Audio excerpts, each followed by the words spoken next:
Night 12 மணிக்கு alarm வச்சு எந்திரிச்சு குளிச்சு கிளம்பி எங்கே போகிறோம் அப்படின்னு பார்த்தீங்கன்னா தஞ்சாவூர் கோவிலுக்கு தான் போக போகிறோம். அங்கே என்ன ஃபங்க்ஷன்னா ராஜராஜ சோழனோட 1040வது பிறந்தநாள் கொண்டாட்டத்தில் கலந்துக்கிறதுக்காக தான் நாங்கள் எல்லாருமே போயிருந்தோம். இந்த சதய விழாவில் நாங்கள் மட்டும் கலந்துக்கலிங்க, நிறைய நாட்டுப்புற கலைஞர்கள் வந்திருந்தாங்க. நாங்கள் காலையில் ஒரு 7:30க்கெல்லாம் அரண்மனை போய் ரீச் ஆகிட்டு அங்கே ரெஃப்ரெஷ் ஆகிட்டு அங்கேயே பிரேக்ஃபாஸ்ட் கொடுத்தாங்க. அங்கே சாப்பிட்டு முடிச்சுட்டு நாங்கள் எல்லாருமே அரண்மனையிலேருந்து கிளம்பிட்டோம். கிளம்பி சும்மாலாம் நடந்து வரலிங்க, அரண்மனையிலேருந்து பெரிய கோயில் வர வரைக்கும் அவங்களோட கலையை இந்த ரோட்டில் ஃபுல்லாமே ஆடிட்டே தான் வந்தாங்க. பார்க்குறதுக்கே உண்மையாலுமே ரொம்ப ஹாப்பியாக இருந்துச்சு. ஏன்னா அவ்வளோ பெரிய கோயிலில் போய் நம்ம அவ்வளோ பெரிய ஃபங்க்ஷனில் கலந்துக்குங்கிறது ஒரு பெருமையான விஷயம்.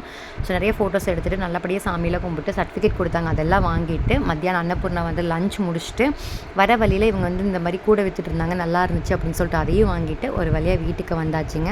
ஸோ இன்னையிலிருந்து நம்மளோட மினி வ்ளாக்ஸ் கண்டினியூ ஆகும். மறக்காமல் நம்மளோட சேனலை சப்ஸ்கிரைப் பண்ணிக்கோங்க.